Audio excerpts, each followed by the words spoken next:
સુરતના સગરામપુરામાં મોડી રાત્રે ફાયરિંગની ઘટના બની। બે બાઇક પર આવેલા 5 થી 6 જેટલા શખ્સોએ એક યુવક પર 2 રાઉન્ડ ફાયરિંગ કર્યું। આ ઘટના બાદ તેઓ ઘટના સ્થળેથી નાસી ગયા હતા। આડેધડ થયેલા ફાયરિંગમાં યુવકનો બચાવ થયો હતો। આ ફાયરિંગ મોમુ મિયા નામની ગેંગ દ્વારા રૂપિયાની લેતી દેતીના મામલે થઈ હોવાની ચર્ચા થઈ રહી છે। જો કે સમગ્ર હકીકત પોલીસ તપાસ બાદ જ બહાર આવશે।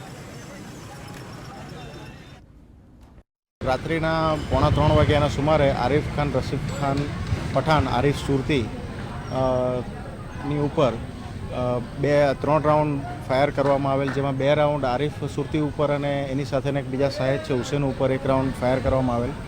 આ બનાવમાં કોઈ ઈજા થયેલ નથી। ફાયરિંગ કરનાર મમ્મુ અને તેની સાથેના બીજા 7 માણસો છે, જે હાલ બનાવ બાદ ફરાર છે અને ફરિયાદ દાખલ કરી તેઓને શોધવાની પ્રક્રિયા હાથ ધરવામાં આવે છે।